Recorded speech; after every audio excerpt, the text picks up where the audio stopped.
Hello and welcome to the John Ark Show. Today's episode is called Supply Chain Smugglers. Before we begin, I want to encourage you to subscribe to our channel for free. You can also like, comment, and follow us. We're going to have a lot of great celebrity interviews coming up, so make sure to click on that notification bell so you can be notified every time we post a new episode. Also, we ask that you please post a link to today's episode of our show on your social media to help us get the word out. Now, let's get started. For weeks now, they've been telling everybody that the supply chain disruptions are getting better and that more products are being unloaded and sent on to the stores. They're also saying that there are less ships off the port of Los Angeles waiting to be unloaded because things are improving. That's not what our sources are telling us. They're telling us that because so many cargo ships were visibly waiting off the coast and visible on the cargo ship location monitoring apps, that people were checking to count the number of ships waiting out there, that the authorities decided to do something a little tricky and a little sleazy. So what did they do? They ordered most of the ships waiting outside of the port of Los Angeles to move at least 150 miles off the coast so that people couldn't see them from the beach or count them on the location tracking apps. Fewer visible ships means that you can create the illusion that the problem has been solved, but it hasn't. It's actually gotten much worse because of a lot of because a lot of companies and people are now facing either coming up with an innovative solution to get their products to the stores, or they're forced to go out of business. So a new niche industry has been born. These are people who will help smuggle your supplies or your products into the country, and they'll do it much faster than can be done by conventional methods. They're called supply chain smugglers. Most of the time, they will use planes or fast boats to get their products into the country or to send them over to Mexico, from which they can then be smuggled into the US. How can these guys make money and compete with the massive shipping companies on price? Well, it's very easy. Nobody pays taxes on products that are smuggled into the country.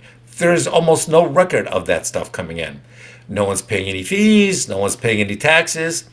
As long as you're not shipping large products like cars, but something smaller and high value like electronics or jewelry, which can absorb the cost of being brought in by plane, then the service is great for these people. Now, we also hear this is how a lot of counterfeit products are being shipped into the U.S. now by plane. We're fairly confident that none of this is legal, and we don't recommend that anyone do it. But I have to say that we suspect most of the people and companies doing it now are doing it out of sheer desperation. Not being able to use conventional shipping lines to receive your products for 6 to 12 months is enough to put most small or legitimate companies out of business. These business owners had nothing to do with the current supply chain problems, and many of them feel they shouldn't be put out of business and bankrupted because of it. They hate the fact that the supply chain problem isn't being addressed or solved, and they are determined to save their companies and keep feeding their families. You know what else the supply chain smugglers are doing? They're expanding their business and their services. We hear rumors that some of them are making so much money that they hope to eventually go legitimate at some point. We're also hearing rumors that if the actual number of freighters offshore continues to increase, then some of the major retail companies may file for bankruptcy after the Christmas selling season. We're also hearing rumors that the port workers may go on strike in early 2022 because the ports want to automate and eliminate many of their jobs. Now, in my opinion, if the owners of the ports do that after all the American public and American companies have been through over the last 2 years, then the public and political and financial backlash will be enormous. Let's hope that legitimate solutions for this problem can be found and implemented quickly. Thank you for watching. I want to encourage you to subscribe to our channel for free. You can also like, comment, and follow us. We're going to have a lot of great celebrity interviews coming up, so make sure to click on that notification bell so you can be notified every time we upload a new episode. Also, we ask that you post a link to today's episode to help us get the word out and call attention to this show. By doing that, we can the more viewers we get, the more of this free information we can continue providing to you. Thank you, and we shall see you soon. Bye-bye.